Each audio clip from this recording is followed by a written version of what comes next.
Hello, YouTubers. Thank you for coming to my channel. Welcome to my channel.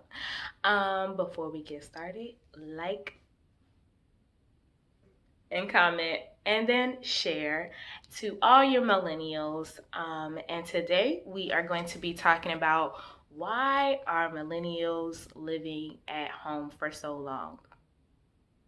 I mean, I don't know if that is somebody else's business, but we're going to get into that today, okay? Is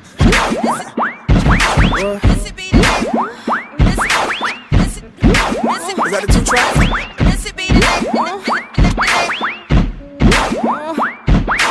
Okay, so we're gonna jump right in it. This is my first ever video. And y'all, I already have a guest. Hey y'all. Yes, so this is actually my roommate, but we're just gonna jump right into the article. So it's an article written by Forbes, and it's basically titled, "Why Are Millennials," which is us. What year were you born? 97.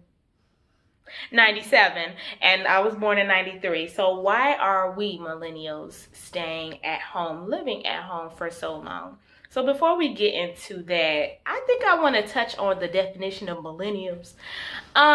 So a generation ranges for 20 years. So that'd be 1980 all the way to 2000. That is considered the millennial generation. Now, if y'all know what I know, okay, millennials range from maybe like 1980 to 93. We can't even push it to 94. I think after 94, the minds is a bit different. That's all I'm saying. So you wouldn't really be considered a millennial. I don't know where y'all go. Don't ask me. But she say that like they got it together. It's not even about having it together. Clearly, today's topic is we still living at home. But I'm just saying, it's just in a different thing. So we're just going to jump right into it. I mean, everybody's opinions. Please, if you got comments on the millennial stance as far as the age range, please leave a comment. I'm so interested to see, and let us know what year you were born in, or how do you, what's your take on the millennial age range? So going into the article, so they start off just giving a few percentages on the people, the millennials that are living at home versus everybody else, right? So they start off saying that 37% of millennials own their own home. That's a nice amount when we think about it. But honestly, it's not that great. So you have your 37% that own homes. Then you have 23% who are living at home. Some people will say that's not that bad. Okay, that means 1 out of 4 millennials, they live at home with their parents or their guardians or whoever raised them. They don't have their own home. Their name ain't on the lease, And so that's pretty startling. And so we think about, what about the other percentage? What about the other 50%? The other 50% is people like us that's just renting. Barely. They got to work 2 jobs just to make ends meet. Or somebody like me that depends on grad loans because I'm a student to pay my bills, or unfortunately are homeless. The homeless percentage is actually pretty large. Forbes doesn't go into that, but I will drop that down. There's another article that speaks about that check up on your people, okay, if we ain't doing so well. So, I mean, they also speak about a few things. There are 3 things. Three. What's another way to do 3? 3. I don't know anybody that do 3. My little cousins do it like They that. do that? He used to. I don't think he does anymore. When he was growing up, he's like, yeah, I got 3. 3, and 3 things that you can do to, if you are a millennial that's living at home, to help yourself to move into your own space. if that's what you want to do. Some people, they don't want to do it. I totally get it. So the first thing is they recommend that you work on your credit. So we all know in this country, if you want to own your own home, if you want to get you a phone and not pay it like outright right there and then, even buying a car. What's another thing you need your credit for? You need your credit for everything. For everything. Really, no matter what it is.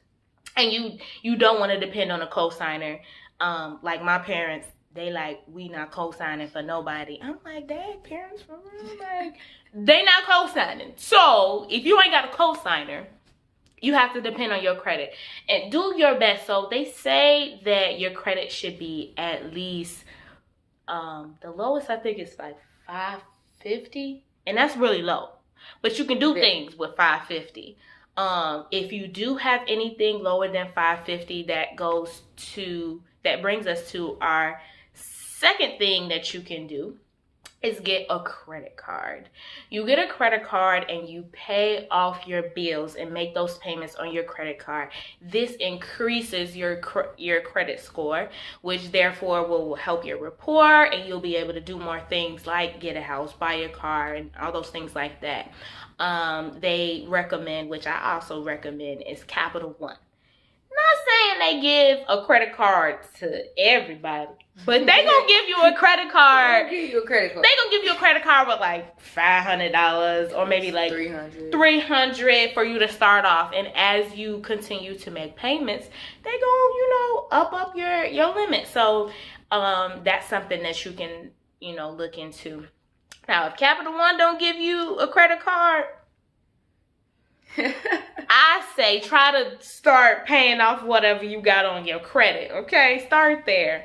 And then, so that leads us to our third and final thing that they suggest that you do. You look at your loans. So they call it refurbishing your loans and your student loans. Now, us millennials, we were all encouraged to go to school and get a degree upon degree upon degree, you know what I'm saying? And we're all out here. Some of us are like overqualified and mentally, it's too much. You know what I'm saying? And so what they tell you to do though is to call these agencies. Call, who is it? Mohila. Call Mohila. We'll find out where you stay. No matter where you go. Here is Mohila in your mailbox. Call Mohila. It's another one. It used to be like a I don't remember the name. I don't know, but Mohila still contact me. Call Great Lakes. Call all of them. And they will actually negotiate with you because they prefer any money than no money. Okay? True. So if it comes where we're just going to say, if you got $100 loan, that's love. You've been blessed. But for example, if you got $100 loan, you say, I can't do the $100. If they can get $50 out of you, they will bring it down and say, okay, all you owe us is $50. Let's do installments. Let's do so much you have to pay each month. So really, really call them and figure that out. And then that all comes full circle. Well, your credit score will also increase once you pay those off. So little things like that, focusing around your credit, helps us millennials basically get out of our parents' home and be on our own, and just really try to figure out how can we own homes, how can we own where we live at, because at the end of the day, rent, I don't know where y'all live, but in Chicago, rent is higher than mortgage. So if we can own homes, it would be smarter. But another thing that Forbes article did not go into was all the other debt that we gotta worry about. And as far as the job market in this economy, it's not so easy. So you guys hang in there, hang on tough. Us millennials, we gonna be okay. But the struggle is real.